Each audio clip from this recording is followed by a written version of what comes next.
मैं शशि मिश्रा आप सभी बच्चों का स्वागत करती हूँ। बच्चों, आज मैं आप सभी बच्चों को कक्षा सात के बच्चों को पाठ 1 भाषा, लिपि और व्याकरण पाठ पढ़ाने जा रही हूँ।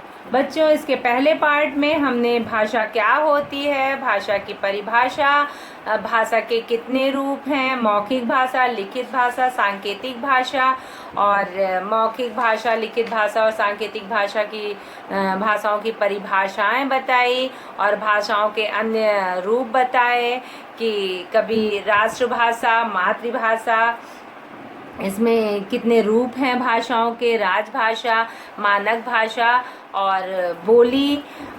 इस हिंदी को हम हिंदी के पाठ को, व्याकरण को आगे बढ़ाने के लिए अभी तक हम लोगों ने मानक भाषा तक फर्स्ट पार्ट में पढ़ा कि मानक भाषा जो होती है वो एक रूपता लाने के लिए विद्वानों और शिक्षाविदों ने भाषा के जिस रूप को मान्यता दी है उसे मानक भाषा कहते हैं।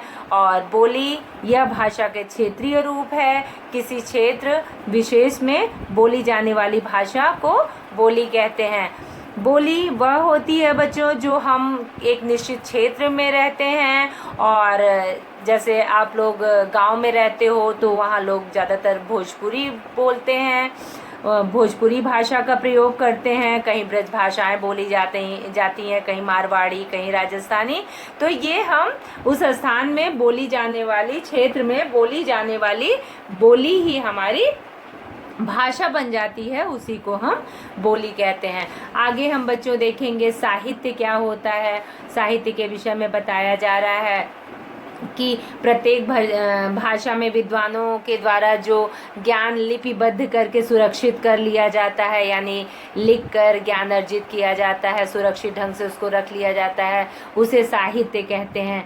दूसरे शब्दों में किसी भाषा के संचित कोश को साहित्य कहते हैं। जैसे आपके हिंदी शब्दकोश में लाखों से ऊपर कह सकते हो, करोड़ों शब्दकोश हैं, तो ये सब हिंदी का एक प्रारूप है, हिंदी साहित्य का प्रारूप है। साहित्य की रचना 2 रूपों में की जाती है।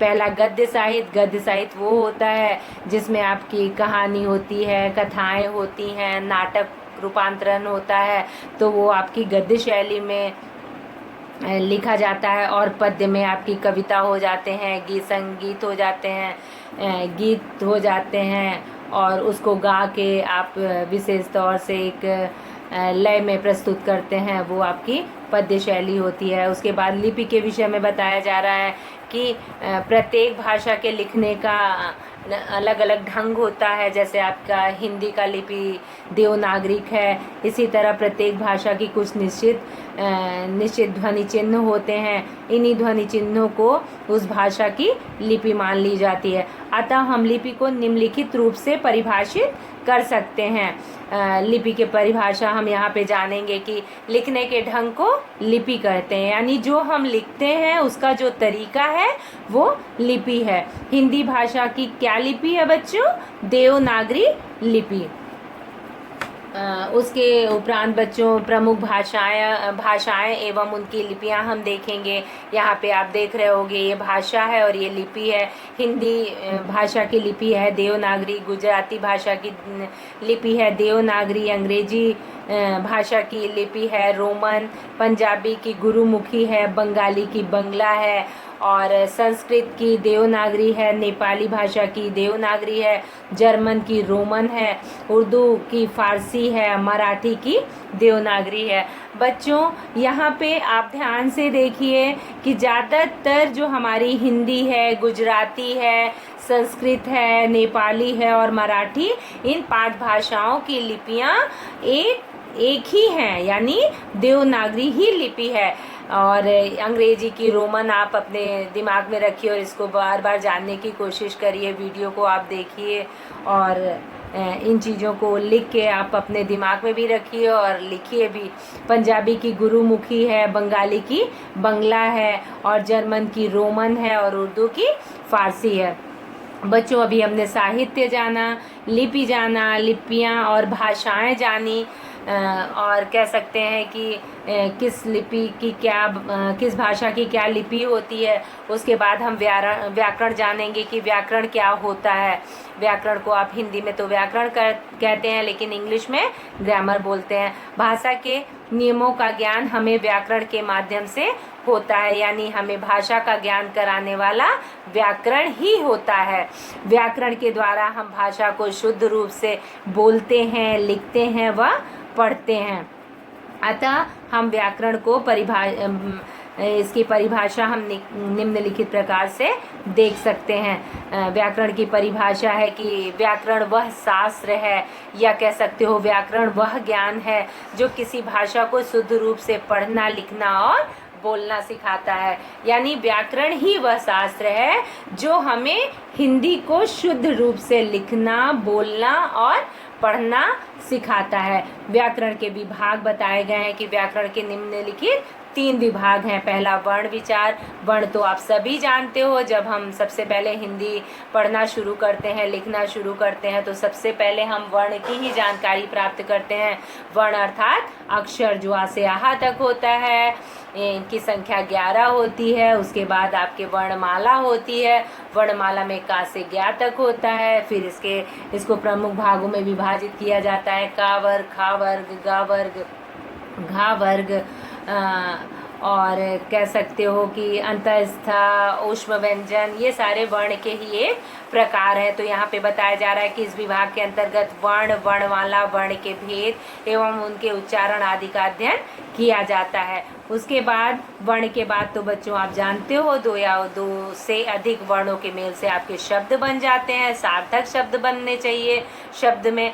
तो यहाँ पे शब्दों के बारे में बता रहा है कि इस विभाग के अंतर्गत शब्दों की उत्पत्ति, रचना, प्रकार तथा प्रयोग आदि का अध्ययन किया जाता है। उसके बाद तीसरा है वाक्य विचार। शब्दों के 2 या 2 से अधिक शब्दों के मेल से आपका वाक्य बनता है। वाक्य बनता है तो वाक्य की उत्पत्ति होती है। तो इस विभाग के अंतर्गत वाक्यों की रचना, भेद, वाक्य विश्लेषण तथा विराम चिन्हों आदि का अध्ययन किया जाता है। बच्चों, इस पाठ में हमने हिंदी भाषा, लिपि और व्याकरण की जानकारी प्राप्त की, और यहाँ पे हम देखेंगे कि पाठ का मुख्य सार क्या है। सार संक्षेप में भाषा विचारों एवं भावों के आदान प्रदान का माध्यम होता है। भाषा के 3 रूप होते हैं, मौखिक, लिखित और सांकेतिक। भाषा के कितने रूप होते हैं? मौखिक, लिखित और सांकेतिक। देश के अधिकांश लोगों द्वारा बोली और समझी जाने वाली भाषा को राष्ट्रभाषा कहते हैं। परिवार के सदस्यों से सीखी जाने वाली भाषा को मातृभाषा कहते हैं। जो बच्चा अपने घर, परिवार, आसपास के वातावरण से जिस भाषा को सीखता है उसे क्या कहते हैं? मातृभाषा कहते हैं। भाषा का क्षेत्रीय रूप बोली कहलाता है। ज्ञान का संचित को साहित्य कहलाता है।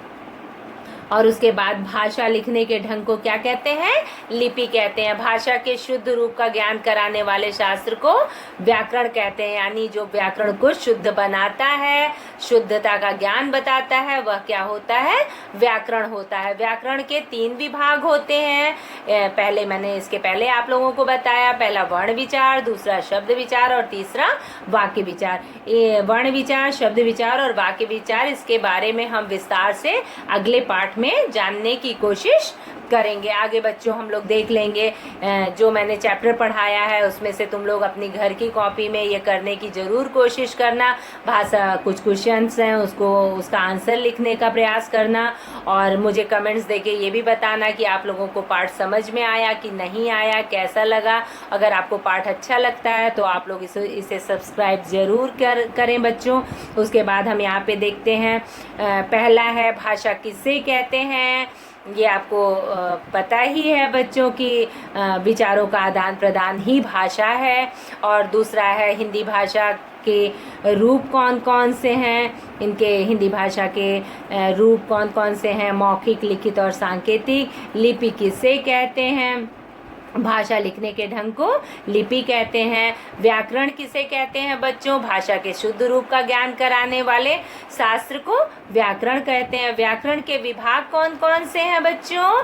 व्याकरण के विभाग 3 हैं। पहला वर्ण विचार, दूसरा शब्द विचार और तीसरा वाक्य विचार। उसके बाद यहाँ पे देखो बच्चों, फिल इन द ब्लैंक्स है। उचित शब्द चुनकर रिक्त स्थानों की पूर्ति कीजिए। इसको आप कर सकते हैं। उसके बाद लास्ट में थर्ड पार्ट में है, निम्नलिखित कथनों में से सही के सामने सही तथा गलत के सामने गलत चिन्हों का प्रयोग कीजिए। बच्चों इसको आप पढ़ने के बाद, पार्ट को बार बार पढ़ने के बाद प्रश्नोत्तर, फिल इन द ब्लैंक्स और सही गलत का ज्ञान प्राप्त करने के लिए इस एक्सरसाइज अभ्यास को आप अवश्य कीजिए।